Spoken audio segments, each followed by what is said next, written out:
This is video number 4 in growth and development for week 2. We are talking about car seats. We're also talking about the toddler curiosity of sticking things in outlets. Again, pot handles can be very, very dangerous. Um, I was telling you about my dog who's very old and he can't see very well, so a little person at his height is threatening to him. So when grandchildren visit, he goes to the kennel or to my son's house for the safety of the children. And then constant and continual supervision. Children can really get themselves in a mess of trouble really quickly. So they need our constant supervision when they're toddlers, that's for sure. When they get to be preschoolers, they're still in car seats. Stranger danger is a big one. They've done all kinds of studies, where they go to a park and a man has puppies and, they'll leave to go see the puppies. They love to swim, and we want them to swim. Swimming is a fantastic exercise for all ages, but specifically for children. So we want to teach them how to swim. We want to make sure they're wearing life jackets and that we're teaching the parents all of these kind of things. Poisons. They used to do the Mr. Yuck sticker. I think Mr. Yuck stickers are still available. And then, of course, if you have guns in your home, or if your patients have guns in their home, they should be locked with the ammunition locked in a separate place. And teaching them street safety, no playing in the street. If the ball runs in the street, you leave it until you know it's safe. School-age children, car seats, seat belts are age appropriate. So we need to make sure that we are guiding them for the proper car safety. At this point, they're riding bicycles, so you want to have helmets on them. They are now playing organized sports, so each sport has its own line of safety equipment. And then home safety, fire extinguishers, not playing with matches, not lighting candles, those kind of things are important for school-age children. And then there's adolescents, and this is a really tough one because we're talking car safety, but they're the driver now. Alcohol use and misuse. What kind of sports are they playing? How are they playing them? Are they nutritionally fit to be playing that sport? What is their sexual preference? What kind are they having sex? Do they know about safe sex? Do they know about abstinence? Do they know about sexually transmitted diseases? All of these things have to be covered whether the child is abstinent or not. It's very important that you teach a child or an adolescent that the only sure guarantee of no sexually transmitted disease and no pregnancy is abstinence. And then you can go on depending on the child. In your packet, there is, I believe, a list of immunizations, and I know on D2L there is a whole chart that you can link on each individual immunization and see the schedule. For the purposes of this class, you will not be tested on when an immunization should be given, but there will be test questions about when you would hold an immunization. So if it's a live vaccine, when it gets held, that sort of thing. But as far as, do they get an MMR at 15 months or whatever, I am not going to test you on that because that is way too much to memorize. But do familiarize yourself with immunizations because I have no idea what's going to be on your boards. And they could go down that road. Doubt they will, but they could. So you do want to familiarize yourself with immunizations, but certainly don't memorize the charts because wherever you work, there will be a chart on when immunizations are due. We're going to do some case studies. We'll do those in class and some worksheets, that kind of stuff. They're in your packet, and you are certainly welcome to get working ahead of time so that you are ready to participate in class. Now we're going to start talking about some disorders that have to do with development. And the first one is ADD or ADHD, which is attention deficit disorder or attention deficit hyperactivity disorder. The difference between the two is pretty obvious. With ADHD, there is a moving component to it. There's the physical inability to not be able to calm yourself. Clinical manifestations of ADD or ADHD are impulsiveness, easily distracted, unable to follow direction. The child will go from one uncompleted task to another. They're very inattentive when they're spoken to, so sometimes they struggle in school. They tend to lose things. They like to talk impulsively and excessively. Not able to sit still. This is an ADHD trait. And some of them like to engage in dangerous activity. Um, all children have a "that won't happen to me" kind of philosophy. ADHD children like to pump that up a little bit. Um, how is it diagnosed and evaluated? Parent interview, child interview, observation. They do some psychoeducation training, teacher and school support. There's a lot of controversy over ADHD and medication, because are we overdiagnosing it? And some children just plain old need discipline. Are we underdiagnosing it? And because of their lifestyles, nutritional status, do they need more help than we're giving them? And I look forward to the discussion on those issues. Um, a lot of times things that are mistaken for ADD or ADHD are medical problems, other learning disabilities, conduct disorders, like I said, behavior issues, anxiety, mood disorders, or maybe adjustment or attachment syndrome disorders. Just to give you an example, my nephew's son was just really struggling in school, was not behaving, was not learning, wasn't reading, but he's really smart, and you could teach him things at home and he'd pick right up on it, but he just wasn't catching on in school. And one of the things they did, one of the tests was an eye test, and he failed it horribly. So they took him to the eye doctor, and it turns out the poor child is like legally blind. And he was actually so bright that he was adapting and had come up with compensatory mechanisms all on his own.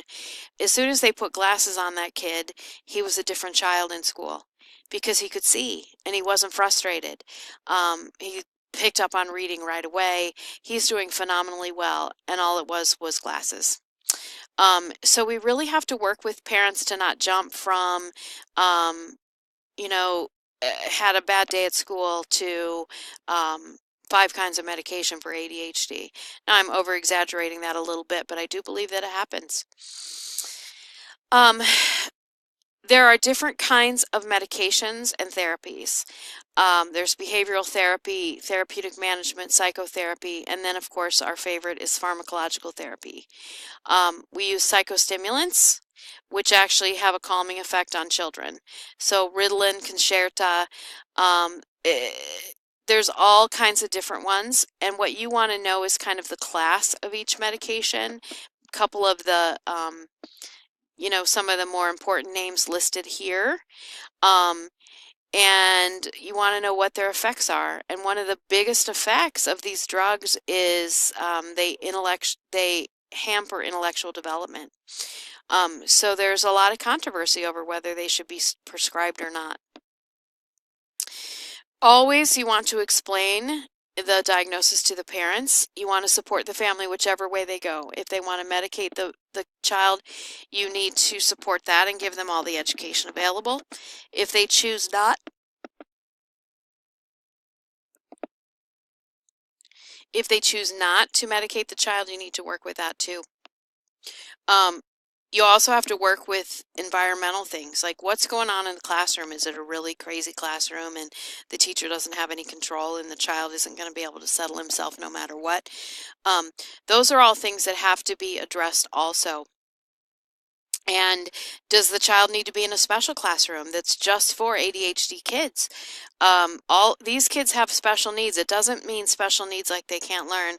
It means special needs like they have to learn at a different pace, and sometimes that pace is faster. Just because a kid has ADHD does not mean they aren't intelligent. In fact, a lot of times they have superior intelligence. The next thing we want to talk about is the autism spectrum. Back in the day, there was autism and there was Asperger's syndrome and there were a bunch of different things. But now they kind of define everything on a spectrum of disorders, and it has to do with developmental disorders of the brain that join intellectual and behavioral issues. Usually children who are on the spectrum are going to show signs before the age of 3, and no one knows the reason. Of course, the myth for a long time was that autism was caused by immunizations, and the reason why is because when children start to have signs of autism is also about the time when they start to have immunizations. So they put the two together. However, significant research has been done that negates the original study blaming immunizations for autism. Um, and they're not exactly sure what causes it. There's a lot of different theories out there, and I look forward to your thoughts on this disorder. One thing you need to remember with autistic children is it doesn't mean they can't read or they can't learn, because they can learn. A lot of times they have actual significantly high IQ. If they're on the spectrum and savant, then they're usually genius at some level. So there's all kinds of intellectual differences in autistic kids. But what you do see in almost all of them is some sort of social behavior that's different or odd, communication problems, behavior problems. They don't like to make eye contact. They may have speech or language delays, and they're not good at interactive play. They like to play independently. They really like to kind of stand on the sidelines and watch. So their interaction is different. And every child on the spectrum is at a different level. Some children are very high functioning. Other children need a lot of help and encouragement. So what we have to do is make sure that their environment is very structured. If the child is in the hospital, the parents really should stay, because autistic children like everything to be the same all the time. If you're going to change the schedule, you need to let the child know. If you're going to do a procedure, you got to give them a warning of when it's going to be. Maybe make a clock and say, at 1 o'clock we're going to go here. At 2 o'clock we're going to do this. Because if they need warning, they can't go with the flow like other children can.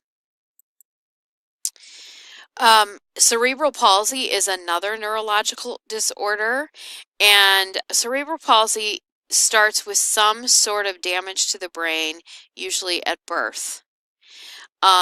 It's non-progressive, meaning however that child comes out is how that child is going to be. So if most of their brain was affected, then they're going to have a lot of issues. If just a little bit of their brain was affected, then they might not have as many. I actually have a friend who is getting close to being 70 years old, and she has cerebral palsy. If you met her, you would not know it, probably, but only a small portion of her brain was affected, and she actually has a master's degree, and she was a PE teacher and an educator for most of her life. But there are certain things that she just can't do well. She's very impulsive, not a good money manager. So her cerebral palsy shows in ways that are a little different. And now that she's aging, in her youth, because she was physically fit, she was able to compensate for the physical limitations that she had. But now that she's getting older, she is having some trouble walking. One foot doesn't move quite like it should. Some children, again, are severely impacted by the cerebral palsy. Sometimes they aren't. But whatever physical damage they're born with, it always is lifelong. Usually happens from birth injuries. Used to see it a lot more when they were using good old-fashioned forceps. Now they use like vacuum extractors and stuff that don't cause it near as much. If the baby was deprived of oxygen prenatally, that can cause cerebral palsy. If for some reason there was a brain bleed, a horrible infection at or soon after birth. Lead poisoning can cause cerebral palsy.